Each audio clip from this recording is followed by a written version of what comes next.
नमः संस्कृताय, स्वागत है आप सभी का संस्कृत भारत चैनल में। अगर चैनल पे नए हैं तो चैनल को लाइक करें, शेयर करें और सब्सक्राइब करें। हम लोग पढ़ रहे हैं स्वर संधि, ठीक है, जिसमें से अयादि संधि और संधि पढ़ चुके हैं। आज का टॉपिक है गुण संधि, ठीक है। गुण संधि कहाँ होता है? देखिए, अ या आ के बाद, अ या आ के बाद, ठीक है, अ या आ के बाद हर्ष या दीर्घ ई, उ, री हो तो दोनों के स्थान पर क्रमशः ए, ओ, अर और अल हो जाता है, ठीक है। कोई भी अ या आ के बाद हर्ष क्या आए? हर्ष ई आए या दीर्घ ई आए, ठीक है। उ आए या दीर्घ उ आए, ठीक। री आए या दीर्घ री आए, ठीक है, री आए। तो अ या आ के बाद ई आए तो क्या हो जाए? ए हो जाए। क्या हो जाए? ए हो जाए। उ आए तो क्या हो जाए? ओ हो जाए, ठीक है। री आए तो अर हो जाए, ठीक है। री आए तो अल हो जाए। बस इतना ही समझना है आपको, ठीक है। बस इतना ही जानना है। गुण संधि आप समझ लिए। ए, ओ, जिस शब्द में ए हो, ओ हो, अर हो, अल हो, वहां गुण संज्ञा, गुण संधि होती है, ठीक है। तो देखिए, जैसे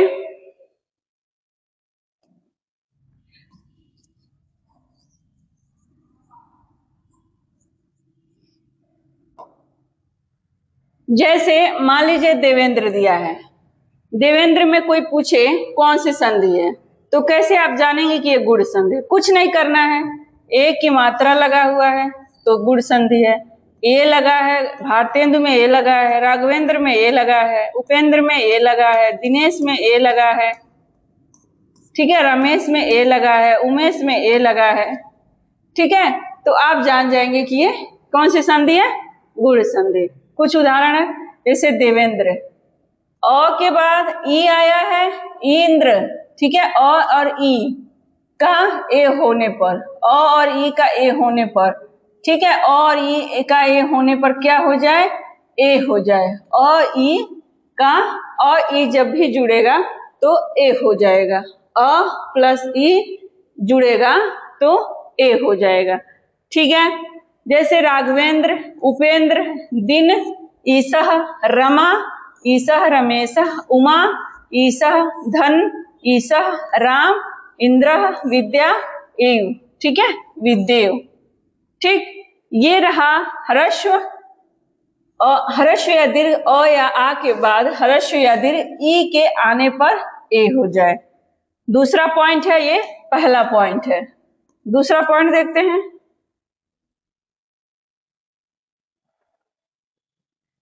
दूसरा पॉइंट क्या है? ह्रस्व या दीर्घ अ के बाद ह्रस्व या दीर्घ उ होने पर ओ हो जाए। जैसा कि हमने बताया, यदि अ या के बाद उ आए तो ओ हो जाए, ठीक है। जैसे गंगा उद्गम, आ और उ क्या हो गया है? ओ। क्या हो गया है? ओ। गंगा, गंगोद्गम, जलोद्गम, जल, आ, ठीक है, उद्गम क्या हो गया है? जलोद्गम, ओ हो गया है, ठीक। उसी तरह महा उत्सव, आ, उ, ओ, ठीक है। क्या है? महोल्लासेन, महोल्लासेन, महाउल्लासेन, ठीक है। क्या हो जाएगा? उ हो जाएगा। उ आया तो ओ हो जाएगा, ठीक है। अ के बाद उ आया, ओ हो गया। महोदय, महाउदय, ठीक है। गंगोर्मी, ये इंपॉर्टेंट है। गंगोर्मी, महोदय, महोत्सव, गंगोत्कम, ये सब इंपॉर्टेंट है, नोट कर लीजिएगा, ठीक है। ये एग्जाम में पूछता है, ठीक। देखिए, गंगोर्मी, गंग आ उर्मी आ के बाद गंग ओ मी, गंगोर्मी, ठीक है। तीसरा पॉइंट ये है कि ह्रस्व या दीर्घ अ के बाद ह्रस्व या दीर्घ री के आने पर अर हो जाए। इसे अ के बाद री आया तो क्या हो जाए, अर हो जाए। ठीक है, जैसे कृष्ण रिद्धि, कृष्ण रिद्धि, कृष्ण अ और यहाँ पे री दिया है, अ और री। ठीक है, और री क्या हो जाएगा, अर हो जाएगा। कृष्णार्थी, कृष्णार्थी, देवर्षि, देव ऋषि, अ है और री है। ठीक है, देवर्षि। सप्तऋषि, अ है और री है। ठीक है, सप्तर्षि। ठीक, ये रहे 3 पॉइंट। चौथा पॉइंट देखिए, ल अल। ठीक है, तो अलरिकार, तो के बाद अ के बाद री आए तब क्या करें, तो री को क्या हो जाए, अल हो जाए। तो है तो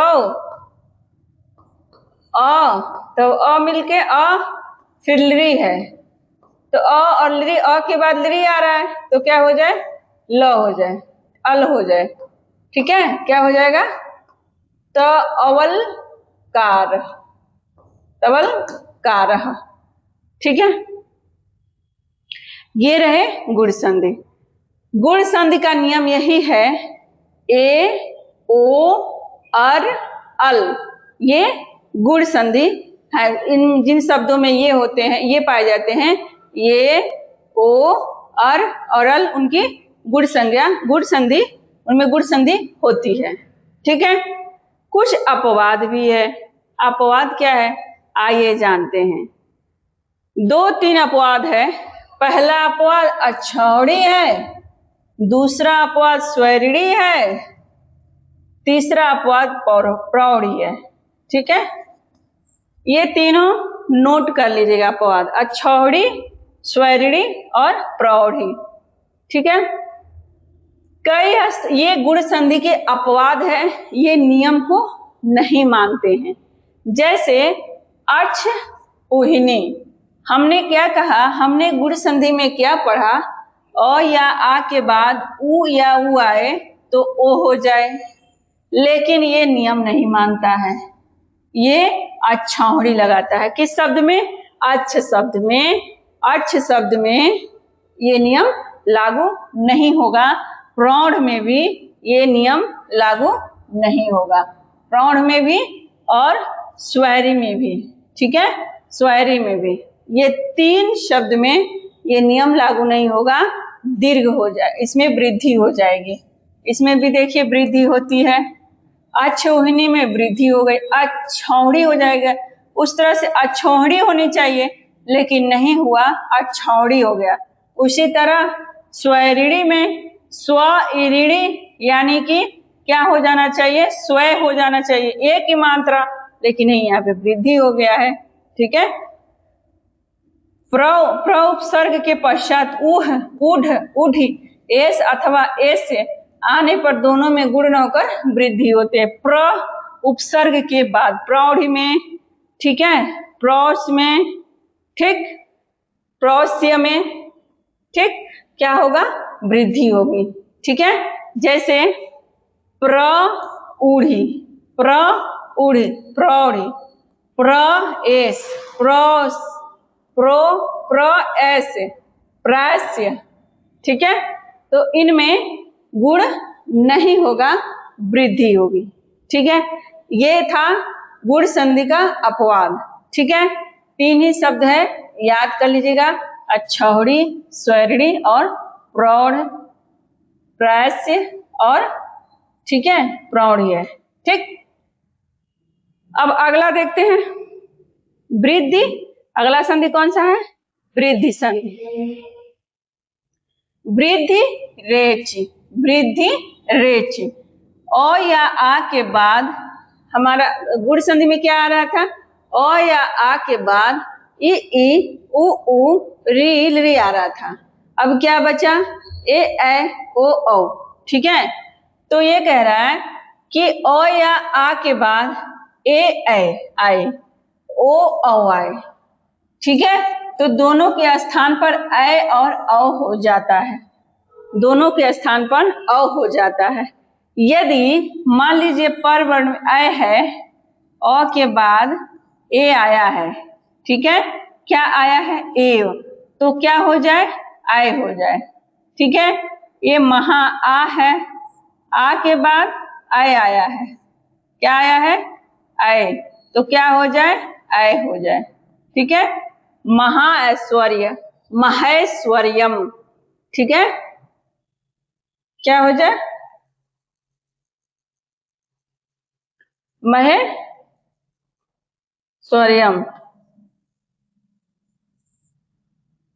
तो वृद्धि संधि क्या है, आप लोग समझ चुके होंगे, अ या आ के बाद, अ या आ के बाद, ठीक है, अ या आ के बाद ई उ री आए तो गुण हो जाए, और उसके बाद ए पड़ता है तो ए ओ आए, तब क्या होए, तब वृद्धि हो जाए, ठीक है। तो वृद्धि का मतलब ही होता है बड़ा, यानी कि ए में कौन सा बड़ा है, आए, तो ममैव। जब भी देखिएगा आए आए औ आए तो वृद्धि लगा दीजिएगा, ठीक है, आए औ आए तो वृद्धि संधि लगा दीजिएगा। जैसे ममैव, मम एव, मम एव, अ है और ए है, ठीक है, क्या हो गया है, आए, ठीक है। महा ऐश्वर्यम, आ है, आय है, क्या हो गया है, आय हो गया है, ठीक है। और उदाहरण है,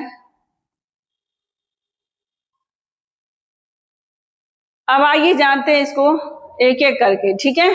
पहला है, पहला पॉइंट देखिए, अ या आ के बाद ए अथवा ओ होने पर पूर्व के स्थान पर क्रमशः अ हो जाए और अ हो जाते हैं, वही है तवैव, तव एव। अब मान लीजिए ये दे दिया, ये सब ना दे, ये ना दे, ठीक है, इतना ऑप्शन दे दिया, तव एव, तो आपको कंफ्यूज होने की जरूरत नहीं है। आपको नियम ये याद रखना है, अ के बाद क्या दिया है, ए आय, ठीक, ए दिया है तो वृद्धि लगा दीजिए, ई उ दिया है तो गुण लगा दीजिए, ठीक है। साथ में पढ़ा रहे हैं गुण संधि और वृद्धि संधि, ताकि कंफ्यूजन ना हो, कंफ्यूजन आपका दूर हो जाए, ठीक है। तो अ और ए क्या हो जाए, आय हो जाए। जैसे कृष्णैकत्वम, रामैव, तथैव, सैका, सैका जैसे सा, अब मान लीजिए सैका है, आपको इसमें संधि करना है तो कुछ मत करिए, सा लगा दीजिए और एका लगा दीजिए, सा एका सैका, ठीक है, सैका, ठीक। ये रहा ए। अब देखिए ओ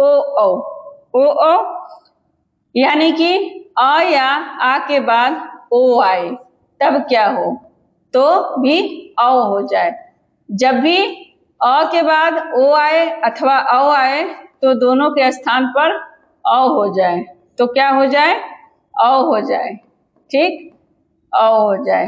जैसे जनौघः, ठीक है, जलौघः, ठीक, गंगौघः, महोषधि, महाऔषधि, गंगौघः, गंगा ओघः, जलौघः, जल ओघः, जनौघः, जन ओघः, ठीक है, जनौघः, ठीक। तो वृद्धि संधि कहाँ होती है, जब अ या आ के बाद ए अथवा ओ आए तो दोनों के स्थान पर क्रमशः अ हो जाता है और ओ के स्थान पर अ हो जाता है, ठीक। अब इसमें भी कुछ अपवाद है, क्या है, अपवाद है। कुछ शब्द ऐसे हैं जो इसके नियम को नहीं मानते, जैसे प्रेजते, ठीक है, यहां से देखिए, इसको कहते हैं पररूप संधि, क्या कहते हैं, पररूप संधि, ठीक है। एंग पररूपम, पररूप क्या होता है, पर मतलब क्या होता है, पहले यहां से उदाहरण से जानिए। प्र अ है, ठीक है, प्र में क्या है, अ है, और ये क्या है, इसके बाद ए है, तो हमने क्या पढ़ाया अभी अभी वृद्धि संधि में, अ के बाद ए आए तो अय हो जाए, ठीक है, यही ना हम लोगों ने पढ़ा। लेकिन ये नियम इसमें नहीं लागू होता है। ये कहता है नहीं, मैं पररूप होऊंगा, ठीक है, मैं पररूप ही रहूंगा। तो ये प्र उपसर्ग है, इसलिए क्योंकि ये प्र उपसर्ग है। उपसर्ग के बाद यदि अकारांत उपसर्ग के बाद ए अथवा ओ से प्रारंभ धातु रूप होने पर पररूप हो जाता है। ये ऐसा इसलिए होता है क्योंकि ये उपसर्ग है, ठीक है। प्रेजते, ठीक, प्रेजते, ठीक, प्रउशति, प्रोषति, ठीक है, फिर उपोषति, उपोषति। वृद्धि के अनुसार क्या हो जाना चाहिए, प्रजते हो जाना चाहिए, प्रोषत हो जाना चाहिए, उपौषत हो जाना चाहिए, लेकिन ऐसा नहीं हुआ, ठीक है, क्योंकि ये पररूप संधि है। पररूप संधि में प्र उपसर्ग या उपसर्ग के बाद यदि ए अथवा ओ आए तो वो पररूप हो जाए। पर का मतलब, हाँ, पर का मतलब जानना था, पर क्या है, पररूप मतलब क्या, पर मतलब बाद वाला रूप हो जाए। ये देखिए, ये पूर्व रूप है, ये पर रूप है, अ क्या है, पूर्व रूप है, और ए क्या है, पर रूप है, यानी कि बाद वाला रूप हो जाए। तो प्र एजते, एजते हो जाए, इसमें कोई परिवर्तन ना हो, तो ये पर वाला पर रूप हो जाए, यानी कि जैसा एजते है तो एजते ही रह जाए, पर रूप हो जाए। औषत है तो औषत ही रहे, औषत है तो औषत ही रहे, ठीक है। ये अपना रूप अपना रंग नहीं चेंज करेगा, इसमें विकार नहीं लाना है, ठीक है। उसी तरह अयाद संधि का भी एक अपवाद है, देखिए, एंग पदांता दति, एंग पदांता दति, यानी कि पूर्व रूप संधि। हमने क्या पढ़ा, पर रूप संधि। पर रूप कहता है कि पर रूप की तरह हो जाओ, पूर्व रूप कहता है कि पूर्व रूप की तरह हो जाओ, ठीक है। जैसे एंग पदांता दति, एंग आए, ए अथवा ओ एंग है, ठीक है, प्रत्याहार है ना, प्रत्याहार, ए अथवा ओ हो और आगे ह्रस्वकार हो तो ह्रस्वकार ए अथवा ओ में मिल जाते हैं, हकार की जगह चिन्ह रख दिए जाते हैं, अवग्रह के चिन्ह रख दिए जाते हैं, ठीक है।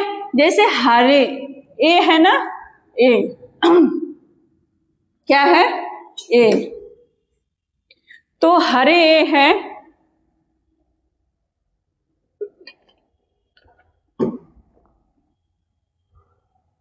नियम क्या कहता है, हरे ए है, ए के बाद अथवा ओ के बाद कोई असमान स्वर आए तो क्या हो जाए, ए के स्थान पर आय हो जाए, ये अयादी संधि कहता है। लेकिन इसमें ये अयादी संधि का क्या है, अपवाद है।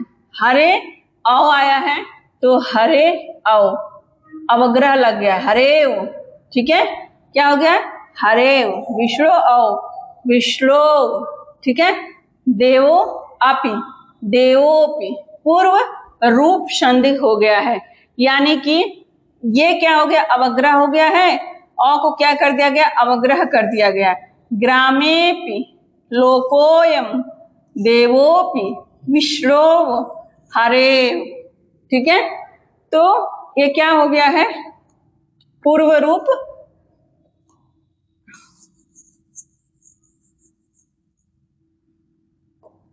पूर्व रूप संधि हो गया है। पररूप कहता है, पररूप कहता है कि इसकी तरह हो जाओ, पूर्व रूप कहता है इसकी तरह हो जाओ, यानी कि हरे औ, हरे, विश्रो, ये नहीं रहेगा, पर रूप इसमें बदल जाएगा, अवग्रह में, ठीक है, अवग्रह में, ठीक है। तो ग्रामेपि, ठीक है, लोकोयम, देवोपि, विश्रो, ये पर रूप है, ठीक है, ये क्या है, ये पर रूप है, ये क्या है, पूर्व रूप है, ठीक है। तो हरे वैसे ही रहेगा, विश्रो पूर्व रूप ऐसे ही रहेगा, जैसे इसका रूप है पहले से वैसे ही सेम रहेगा, पूर्व रूप में कोई परिवर्तन नहीं होगा, ठीक है। एक और प्रगृह संज्ञा पढ़ लीजिए, किसकी प्रगृह संज्ञा होती है, अगर एग्जाम में पूछ लें तो आपको जानना चाहिए। द्विवचनांत कर ईदु देद द्विवचनम प्रगृह्यम। ईदु ईकारांत, ये क्या है, बड़ी इकारांत है ना, इकारांत कर द्विवचनांत जो होते हैं, द्विवचनों में जो आने वाले इकारांत, उकारांत, ऐकारांत, इकारांत, उकारांत, ऐकारांत की प्रगृह्य संज्ञा होती है जो द्विवचन में आते हैं। द्विवचन में कौन कौन आते हैं, जैसे मान लीजिए मुनि का रूप पढ़ते हैं, मुनि मुनि नहीं पढ़ते हम लोग, द्विवचन के रूप हैं ये, ठीक है। तो मुनि, साधु, माले, हरि, विष्णु, तो ये द्विवचनांत हैं, इसलिए इसमें कोई परिवर्तन नहीं होगा, ठीक है। ये प्रगृह्य, इनकी प्रगृह्य संज्ञा हो गई। मुनि इमौ, मुनि इमौ, साधु आगतौ, साधु आगतौ, माले इमे, माले इमे, हरि एतौ, हरि एतौ, विष्णु इमौ, विष्णु इमौ, ठीक है। ये रहा प्रगृह्य संज्ञा, ठीक है। अब आगे हम लोग यार क्या क्या पढ़ लिए हम लोग, गुण संधि पढ़ लिए, वृद्धि संधि पढ़ लिए। अब बारी है दीर्घ संधि की। अकः सवर्णे दीर्घ, अकः सवर्णे दीर्घ, अक अयुड़ी, जैसे दीर्घ या हर्ष, देखिए अ के बाद अ या आ के बाद क्या आए, अ या आ आए, जैसे समान स्वर आए, ठीक है। छोटी या बड़ी के बाद छोटी आए या बड़ी आए, कोई फर्क नहीं, ठीक है। लेकिन ये इसको जानना कैसे है, अंतर क्या है इसमें, होना क्या है, परिवर्तन क्या होना है इसमें, अ या आ के बाद अ या आए, ठीक है, आ के बाद अ आए, कोई फर्क नहीं। लेकिन ये सवर्णी है ना, अ और अ सवर्णी है, ई और ई सवर्णी है, छोटी ह्रस्व दीर्घ दोनों सवर्णी है, इसीलिए हमेशा दीर्घ हो जाए, क्या हो जाए, आ हो जाए, ठीक है। ये क्या हो जाए, ई हो जाए, ठीक है। ये क्या हो जाए, ऊ हो जाए, ठीक। और री आए, री के बाद दीर्घ री आए, छोटी री है, कोई भी री आए तो हमेशा दीर्घ री हो जाए, ठीक। इसको उदाहरण से समझते हैं।